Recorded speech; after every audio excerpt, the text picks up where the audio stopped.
తెలంగాణ రాష్ట్ర రైతాంగ ప్రజలందరికీ కూడా నమస్కారాలు. నిన్న ఏడాది పాలన పూర్తిగా వస్తున్నటువంటి సందర్భంగా ఏర్పాటు చేసినటువంటి రాష్ట్ర ప్రభుత్వం పేరు మీదనే ఏర్పాటు చేసినా అది పార్టీ సభలాగానే చేసుకున్నారు వాళ్ళు. నిన్న మహబూబ్నగర్లో ముఖ్యమంత్రి గారు పాల్గొని మాట్లాడినటువంటి సభ, అంతకంటే 3 రోజుల ముందు నుంచి వాళ్ళు నిర్వహించినటువంటి సంబరాలు, రైతుల సంబరాలు అనే పేరు మీద నిర్వహించినటువంటి కార్యక్రమం. ఆ సభ సందర్భంగా ముఖ్యమంత్రి గారు మాట్లాడినటువంటిది వస్తున్నారంటేనంటే తప్పకుండా పాలమూరు వేదికగా రాష్ట్ర రైతాంగానికి సంతోషపడేటువంటి ఏమైనా మంచి మాటలు చెప్తారేమని చెప్పి ప్రజలు ఎదురు చూస్తున్నారు. సభకు పోకపోయినా ఇళ్లలో ఉండేవాళ్ళైనా టీవీల ద్వారా ఏదైనా మంచి సంగతులు చెప్తారేమో మా రైతుల గురించి. వరంగల్ డిక్లరేషన్లో చెప్పినటువంటి మాటలు కనీసం ఏడాది పూర్తవుతున్నటువంటి సందర్భంగానైనా వాటి అమలుకు సంబంధించి ఏమైనా మంచి మాటలు చెప్తారేమని చెప్పి ఆశించినారు.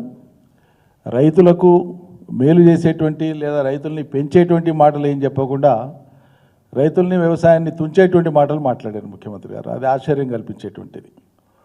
మొత్తం రాష్ట్ర రైతాంగం గురించి ఏమైనా చెప్తారనుకుంటే అక్కడికి వచ్చి కూడా ఆయన లీడ్ తీసుకున్నటువంటి అంశాలు మళ్ళీ తన నియోజకవర్గానికి సంబంధించినటువంటి ఆ 4 గ్రామాల భూములు తీసుకునేటువంటి విషయం మీదనే ప్రధానంగా దృష్టి కేంద్రీకరించి మాట్లాడుతున్నారు. ఆ మాట్లాడినటువంటి భాషలో కూడా ఎవరో ఏదో అడ్డుపడుతున్నట్లు, అడ్డుపడితే నేను తొక్కుకుంటానన్నా సరే పోయి నేను చేస్తా ఈ పనులు ఆ పనులు అని చెప్పి మాట్లాడుతున్నారు. అడ్డుపడింది ఎవరు? కొడంగల్కే కాదు, ఉమ్మడి పాలమూరు జిల్లా కావచ్చు, తెలంగాణ కావచ్చు, ఏడాదిగా మీరు ఇచ్చినటువంటి హామీలు ఏవైతున్నాయో అమలు చేయండి అని చెప్పి చాలాసార్లు డిమాండ్ చేసినాం, విజ్ఞప్తి చేసినాం. ప్రజలు గగ్గోలు పెడుతున్నారు, అడుగుతున్నారు, అమలు చేయమని అడుగుతున్నారు. ఏడాదిగా పాలమూరు రంగారెడ్డి మీద దృష్టి పెట్టండి, 1 నెల 2 నెలలు పనిచేస్తే లక్షలాది ఎకరాలకు అదనపు ఆయకట్టు వస్తుంది, కృష్ణలో నీళ్లు వృధా పోతున్నాయని చెప్పి మొత్తుకున్నాం, నెత్తి నోరు కొట్టుకొని మొత్తుకున్నాం. అడ్డుపడే వాళ్ళు ఎవరున్నారని ఎవరిని దొక్కుంటూ పోతారు? నిధులకు అడ్డు వచ్చినా నేను దొక్కుంటూ పోతానని మాట్లాడుతుంది ముఖ్యమంత్రి గారు. మాట్లాడేటప్పుడు ఆయన ఎత్తిప్రాసాల కోసం మాట్లాడతాడా? ఆయన మాట్లాడిన దాంతో మొత్తం లోకం అంతా ఇంప్రెస్ అయిపోతుందా అన్నటువంటి దురాశ ఉంటుందో తెలియదు. కానీ నిధులు ఇచ్చేది మీ ప్రభుత్వమే, మీ సహచార మంత్రులే. మరి వాళ్ళు నిధులు లేకపోతే మీ మంత్రులను దొక్కుంటూ పోతారా? భూములు అడుగుతుండ్రు రైతులు, గల భూములు ఇవ్వకపోతే మళ్ళీ రైతుల్ని తొక్కుకుంటూ పోయి భూములు తీసుకుంటారా? హామీలు అమలు చేయమని అలా ప్రజలు అడుగుతున్నారు, ఈ ప్రజల్ని దొక్కుకుంటూ పోతారా? ఎవరిని దొక్కుతారండి మీరు? ఏం భాష? చేయాల్సిన పనేంది, కర్తవ్యం ఏంది, మీ మీద ఉన్న బాధ్యత ఏంది, మీరు ఇచ్చిన హామీలు ఏంది, మీరు ఆడ మాట్లాడుతున్నటువంటి తీరేంది? బెదిరించడం ఏందని నాకు అర్థం కాదు. ఇంకో మాట, 10 లక్షలు కాదు నేను 20 లక్షలు నేనని మాట ఎందుకు వస్తుందండి? ఒక ప్రజాస్వామ్య ప్రభుత్వంలో ప్రభుత్వ అధినేతగా ఉండేటువంటి ముఖ్యమంత్రి మాట్లాడేటప్పుడు మా ప్రభుత్వం అనాలి, మేము అనాలి, లేకుంటే ప్రభుత్వం చేస్తుంది అనాలి. నేను ఇస్తా 20 లక్షలు మీ జాగిరా ఇవన్నీ మీరు సొంతంగా కొంటున్నారా? మీ ఇంటికి కొనుక్కుంటున్నారా? భూసేకరణ చట్టం లేదా? భూసేకరణ చట్టాన్ని కాదని భూసేకరణ చట్ట పరిధిలో వాళ్లకు పరిహారం సరిపోకపోతే మీరేమన్నా పరిహారం పెంచి ఇచ్చేటువంటి ప్రణాళిక మీ దగ్గర ఉందా? ఉంటే ప్రజలకు చెప్పండి, అది సంతోషపడతాం. ఎక్కడైనా ప్రభుత్వం ఏ అవసరాల కోసమైనా భూసేకరణ చేస్తే భూసేకరణ చట్టం ఉంది 2013, మీ సర్కారు తెచ్చిందే. అంటే ఇప్పుడు మీరున్న పార్టీ సర్కారు తెచ్చిందే వెనకడికి.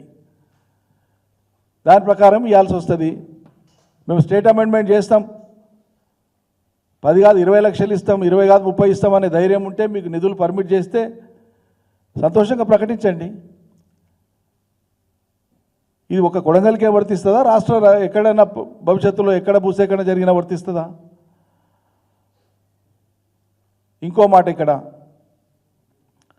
మీరేదో ఎంప్లాయ్మెంట్ క్రియేట్ చేయడం కోసం వెనుకబడిన కొడంగల్ లాంటి చోట నేను ఎంప్లాయ్మెంట్ క్రియేట్ చేసే ప్రయత్నం చేస్తే కొందరు అడ్డుపడుతున్నారంటూ మాటలు ఎవ్వరు అడ్డుపడతలేరు.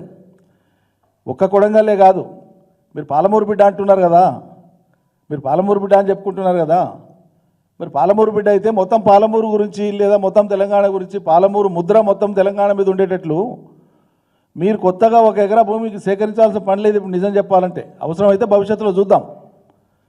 గత ప్రభుత్వమే, కేసీఆర్ ప్రభుత్వమే ప్రతి జిల్లాలో ఇండస్ట్రియల్ క్లస్టర్స్ కోసము ఐఐసి ద్వారా, తెలంగాణ ఇండస్ట్రియల్ ఇన్ఫ్రాస్ట్రక్చర్ కార్పొరేషన్ ద్వారా ఆయా జిల్లాలలో ఉండేటువంటి భూమి లభ్యతను బట్టి కేవలం ప్రభుత్వ భూమి, ప్రైవేట్ భూమి గురించి నేను చెప్తలేను, ప్రభుత్వానికి సంబంధించినటువంటి భూమి ప్రతి జిల్లాలో 400-500 ఎకరాల నుంచి 1000 ఎకరాల దాకా ఐడెంటిఫై చేసి పెట్టినారు. ల్యాండ్ ఉంది. ఇప్పుడు కొందరు బిఐ పాస్లో అప్లికేషన్ పెట్టుకున్నటువంటి ప్రాస్పెక్టివ్ ఇండస్ట్రియలిస్ట్కి ఆల్రెడీ ఇచ్చినారు రూరల్ ఇండస్ట్రీస్ కోసం. అవి జిన్నింగ్ మిల్స్ కావచ్చు, కాటన్ మిల్స్ కావచ్చు, లేకుంటే రైస్ మిల్స్, పారాబాయిల్డ్ మిల్స్ కావచ్చు, ఇంకోటి కావచ్చు, ప్రాసెసింగ్ ప్లాంట్స్ కావచ్చు. కొన్ని ఆల్రెడీ ఆపరేషన్లు అవుతున్నాయి, కొన్ని మిడ్వే ఉన్నాయి. అటువంటి భూములు సిద్ధంగా ఉన్నాయి. ఇదివరకే ప్రభుత్వం గుర్తించినటువంటి, కేసీఆర్ ప్రభుత్వం గుర్తించి తయారుగా పెట్టినటువంటి భూములు ఈ రాష్ట్రంలో సిద్ధంగా ఉన్నాయి. మీరు ఎంప్లాయ్మెంట్ క్రియేట్ చేస్తామంటే, ఇండస్ట్రీస్ పెడతామంటే వి వెల్కమ్ ఇట్. అవి పక్కకు పెట్టి నేను మళ్ళీ అదే లగచర్లలో ఫార్మాసిటీని వెనక్కి తీసుకుంటా, మళ్ళీ నేను ఇండస్ట్రియల్ కారిడార్తో ముందుకు పోతా అంటే ఈ మొండి పట్టుదల, మంకు పట్టుదల ఎందుకు? ఆ గిరిజనుల భూములే కావాలన్నా? ఇంకోతోన ప్రభుత్వ భూములు, అదే నియోజకవర్గంలో ప్రభుత్వ భూములు వెతకండి, లేవా? చాలా ఉన్నాయి గుట్టలు గట్లు. ప్రభుత్వ భూముల్లో పెట్టండి, సంతోషిస్తాం. ఎందుకు వాళ్ళనే జిద్దుగా తీసుకొని దీంట్లో గెలిపోవడం లేదండి? నాకు అర్థం కాదు. ప్రభుత్వం ప్రతిష్టకి ఎందుకు పోవాలి?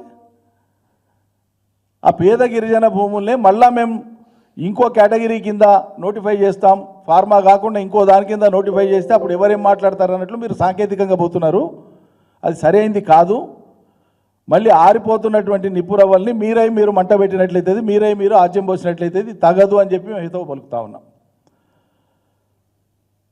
పాలమూరు సభలో మాట్లాడుకుంటూ ముఖ్యమంత్రి గారు తనకేదో ఆవేదన ఉన్నట్లు, మొత్తం పాలమూరు బతుకు చిత్రాన్ని మొత్తం మార్చడానికి వీరభోగ వసంతరాయల్లాగా తానే ముందుకు వచ్చినట్టు సంతోషం. ప్రజాస్వామ్యం గురించి చాలా గొప్పగా మాట్లాడుతున్నాను. 2 వారాలకు కూడా కాలేదు కదా, మీ సొంత ఊర్లో కొండారెడ్డిపల్లిలో మాజీ సర్పంచ్, 15 ఏళ్ళు సర్పంచ్గా పనిచేసిన 80 ఏళ్ల పెద్ద మనిషి సాయిరెడ్డి స్వయంగా సూసైడ్ నోట్ రాసిండు. ఎవరి మీద రాసిండండి? మీ కుటుంబం మీద, మీ సోదరుల మీద రాసి చచ్చిపోయాడు ఆయన.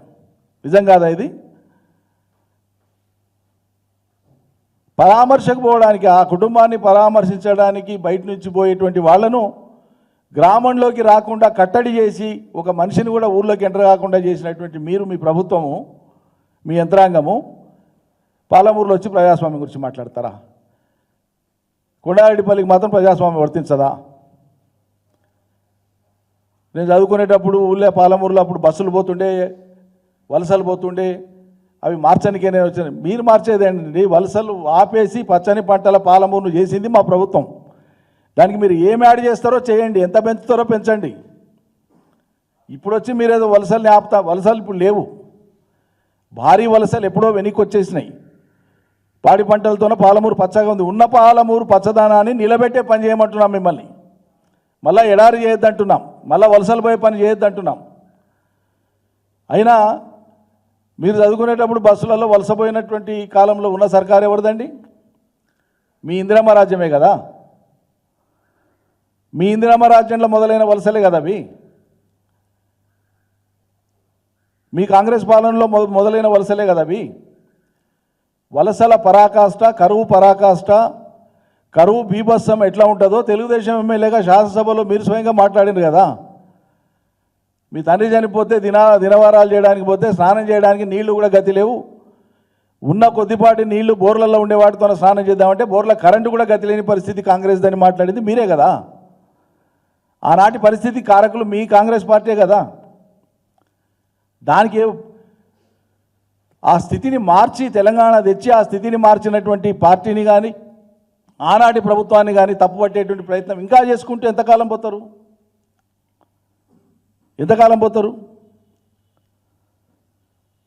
అందువల్ల